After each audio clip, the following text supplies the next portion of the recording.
Se o primeiro Avatar se deu todo o trabalho de apresentar um mundo e conceito completamente do zero nos cinemas, o segundo teve todo o trabalho de basicamente reapresentar, ou melhor, relembrar cada um desses conceitos. Foi uma sequência que levou 13 anos para sair e também na própria história se passaram muitos anos, então sim, foi um filme que precisou também recapitular e estabelecer como tudo ficou durante essa passagem de tempo lá em Pandora e para os personagens. Então esse terceiro filme, chamado Fogo e Cinzas, ele tinha uma tarefa bem mais simples, porém traiçoeira. É um filme que só precisava contar uma história, afinal ele foi lançado só 3 anos depois do anterior. E na própria história, a passagem de tempo é basicamente o dia seguinte. O que significa que aqui não precisa reapresentar os conceitos, o universo, os personagens. Não, a primeira cena já te joga ali, já conta com a sua memória de quem é quem. Aliás, vale dizer, sempre que a gente vê um filme de Avatar, um filme novo, irmão, o primeiro frame, a primeira cena que aparece já fica...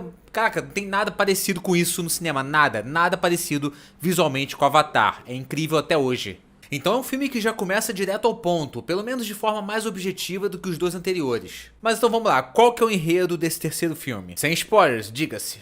O Jake e o resto da família Sully foram finalmente aceitos no clã da água lá do segundo filme, mas seguem de luto pela perda do filho mais velho. Só que além da mesma ameaça de todos os filmes, que é a galera da RDA com os mesmos militares, agora tem também um novo clã, que é o Povo das Cinzas, uma galera bem violenta, extrema, com sede de poder. E o personagem central desse filme, curiosamente, é o menino Spider, aquele humano que foi introduzido no segundo filme, que a gente descobre que é filho do Miles. E assim, irmão, de certa forma, é repetitivo ser o mesmo vilão nos 3 filmes, principalmente pela distância entre o primeiro e o segundo. Eles trazem o personagem do Stephen Lang de volta, mas pra mim, nesse terceiro filme, é a melhor participação dele na franquia. Sim, ainda é melhor que o primeiro.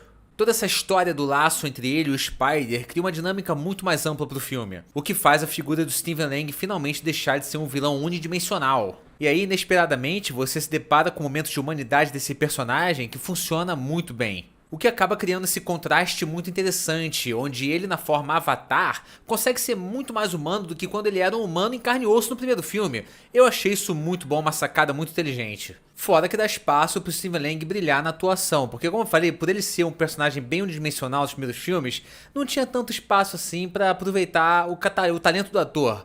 Ele era muito clichê, era muito até meio genérico às vezes, né, caricato. Nesse filme ele ainda é caricato, assim como um personagem de filmes dos anos 80, mas acredita em mim, é a melhor aparição dele na franquia.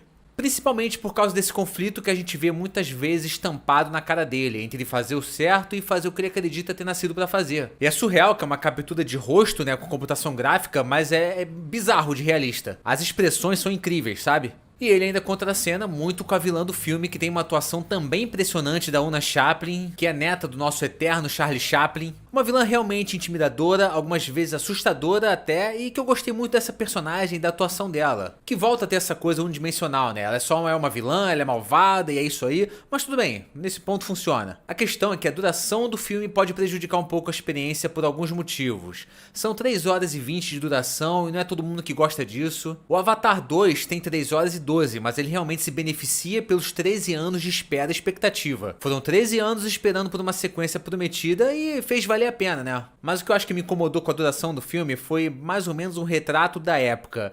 Calma que eu explico. Por mais que sejam efeitos visuais absurdos, bem feitos e cuidadosamente refinados, não deixa de ser um filme visualmente artificial no sentido de você saber que é tudo CGI. É basicamente assistir uma animação de 3 horas. Duração não é problema pra mim. Todo ano eu assisto a versão estendida do Senhor dos Anéis, os 3 filmes lá, 4 horas de duração cada um. Esse ano, inclusive, acho que eu vou assistir 2 vezes. Mas falando por mim, eu hoje em dia, na fase da minha vida, na fase que o cinema tá, eu acho que eu consigo me conectar mais com filmes densos assim quando tem detalhes mais visualmente realistas e humanos, sabe? E embora as cenas de ação desse Avatar sejam impecáveis, bem filmadas pra cacete, eu fiquei um pouco esgotado de ver tanta computação gráfica. De novo, mesmo sendo efeitos da melhor qualidade. É uma coisa minha mesmo que eu tô falando. Eu já vi muita gente falar que esse filme é uma repetição dos outros 2 filmes. Eu não acho isso. Eu acho que realmente a motivação do pessoal da RDA ainda é a mesma do primeiro filme, tá? Isso realmente fica repetitivo, fica meio cansativo, mas eu encaro Avatar Fogo e Cinzas como um excelente filme de Avatar. Ele é impecável nesse contexto.